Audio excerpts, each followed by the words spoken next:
Sedme tohoročne číslo novinoh Ruské slovo na bokoch rubriky Tižňovník medzi inším píše o naštívi predstavníkoch Nacionálneho sovitu Rusnácoch kultúrno-prosvitnomu društvu Dragutin Dragan Kolesar u Bačincoch a u našich mestoch, okrem Baloh u vecej mestoch, zaznačeni aktualnosti zo ZJKP komunalac u Verbaše.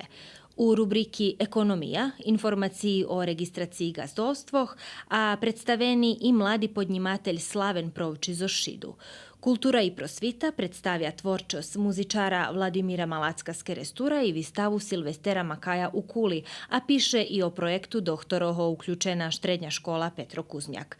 Mozaik čitačoh upoznava zo s mladim filozofom i teologom Danilom Zadrepkom zo z Đurđova, a rubrika Ljudzeroki život zo s Đurom Bikijom z Mikloševcoh. Rubrika Duhovni život analizuje vracanje cerkovnoho majetku i vitrimovanje naših parohijoh, a sport spatra budućnost atletskog klubu Rusinu Keresture. Dodatok u tim čišlje Dom i familija, dze i nova ženoblogija.